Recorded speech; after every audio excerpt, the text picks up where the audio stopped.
Hello विद्यार्थियों, आज के क्लास में आपका पुनः स्वागत है। आइए बच्चों, क्लास 12th केमिस्ट्री का आज दूसरा दिन है। दूसरे दिन में पहले दिन में हम लोग बिलियन और बिलियन से संबंधित बातों का अध्ययन किए थे।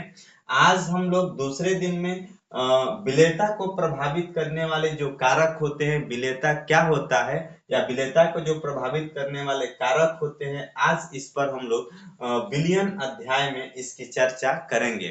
विद्यार्थियों, इस क्लास को भरपूर आनंद के साथ पढ़ते रहिए और कॉपी और कलम ले करके बैठिए और पूरी अच्छी तरीके से नोट्स आप बनाते रहिए। अगर कहीं भी डाउट किसी भी टॉपिक में हो तो आप नीचे कमेंट जरूर करें, आपको पुनः इस वीडियो के माध्यम से समझाया जाएगा।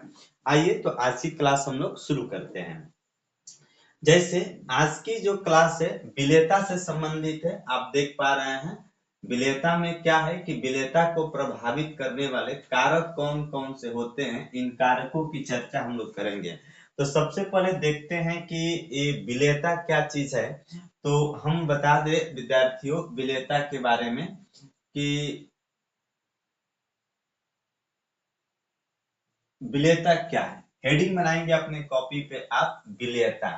देखिए यहाँ पे बताया गया है विलेयता की परिभाषा हमने आपके बोर्ड पे लिखा है कि किसी भी विलायक के 100 ग्राम में किसी पदार्थ यानी विलेय की जो अधिकतम मात्रा ग्राम में घोली जा सकती है, उसी अधिकतम मात्रा को उस पदार्थ या विलेय की विलायक में विलेयता के नाम से हम लोग जानते हैं। तो कोई भी विलायक हो तो किसी भी विलायक के 100 ग्राम में किसी पदार्थ यानी कि विलेय की जो अधिकतम मात्रा ग्राम में घोली जा सकती है, उसे उस पदार्थ यानी कह सकते हैं विलेय की उस विलायक में हम लोग क्या बोलते हैं, विलेयता के नाम से जानते हैं।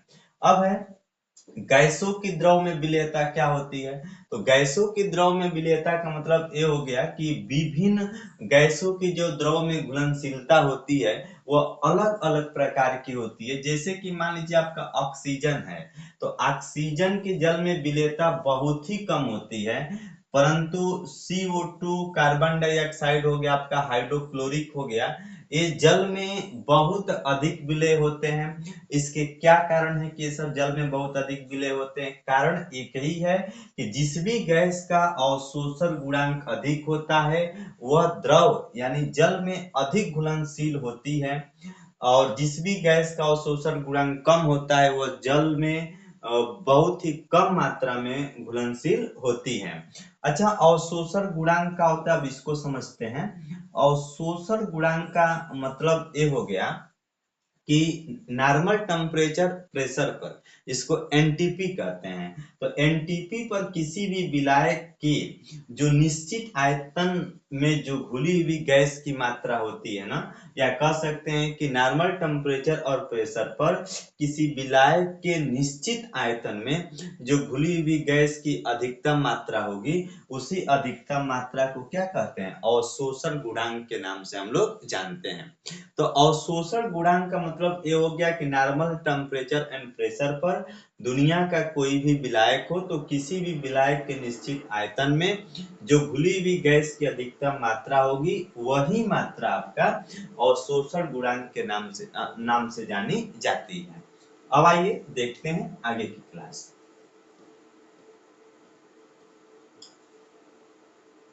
यहाँ पर है गैस की द्रव में विलेयता को जो प्रभावित करने वाले कारक होते हैं वो कौन कौन से कारक होते हैं और किन किन कारकों का प्रयोग किया जाता है। देखिए विद्यार्थियों, गैस की द्रव में विलेयता को प्रभावित करने वाले कारक ये आप अपने कॉपी में हेडिंग बना लेंगे। जैसे पहला होता है कि गैसों की प्रकृति, नेचर ऑफ गैस, माने गैस का नेचर कैसा है। तो देखिए, विलायक से क्रिया करने वाली या विलायक में आयनित होने वाली गैस की जो विलेयता होती है वो अधिक होती है। मैंने हमने ये कहा कि विलायक से क्रिया करने वाली या किसी विलायक में आयनित होने वाली जो भी गैस होंगी, उस गैस की जो विलेयता होती है वो अधिक होती है। जैसे मान लीजिए कि आपका अमोनिया हो गया, आपका CO2 हो गया और आपका HCl हो गया, इन सब की जो विलेयता होगी वह कह सकते हैं कि सबसे अधिक मात्रा में होती है। अब जैसे NH3 हो गया, इसकी क्रिया अगर जल से होगा तो अमोनियम हाइड्रोक्साइड बनता है। H2O की क्रिया CO2 से होगा, CO2 से होगा तो H2CO3 बनता है। HCl की क्रिया, अगर HCl को जल में घोल देंगे तो दो प्रकार के आयनों में टूट जाता है, H प्लस और Cl का होते हैं आपके माइनस हो जाते हैं। अब देखिए, परंतु विलायक से क्रिया न करने वाली, विलायक में आयनित न होने वाली जो गैस होती है उसकी विलेयता बहुत ही कम होती है, और विलायक से क्रिया करने वाली या विलायक में आयनित होने वाली गैसों की जो विलेयता होगी वो बहुत ही अधिक मात्रा में होती है, यानी इसकी विलेयता क्या होगी, अधिक होगी। और विलायक से क्रिया जो न करे या विलायक में जो आयनित नहीं होती है वो उस प्रकार के जितने भी गैस होते हैं उनकी विलेयता बहुत ही कम होती है। अब देखते हैं आगे, दूसरा है प्रभावित करने वाले कारक में, दूसरे कारक यही हैं आपके, यही होते हैं।